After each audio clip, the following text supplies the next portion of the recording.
Doon ako natutuwa eh.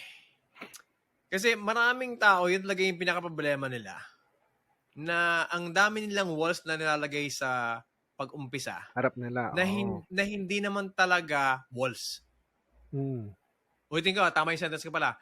Yung walls ay nilalagay nila sa harapan nila. Sila ang Walang wall gumagawa. dati yon. Tama. Nilagay nila.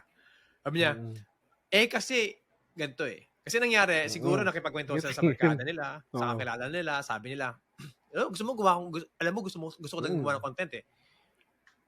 Alam mo, wala ka pang nagagawang content. Mayabang ka, gusto mong magpagmalaki sa kausap mo na gusto mong gumawa ng content.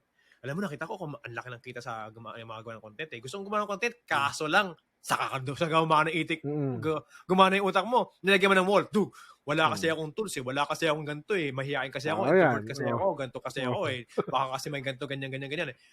Na, again, wala dati yon. Right? So, I think what happened kay Kuya Romar is, na-realize niya na siya nga ang naglagay ng wall na yon. So, to simplify it, tinanggal lang niya yung wall or na-realize niya na, wait, wala naman pala talaga eh. Wala naman pala talagang wall eh.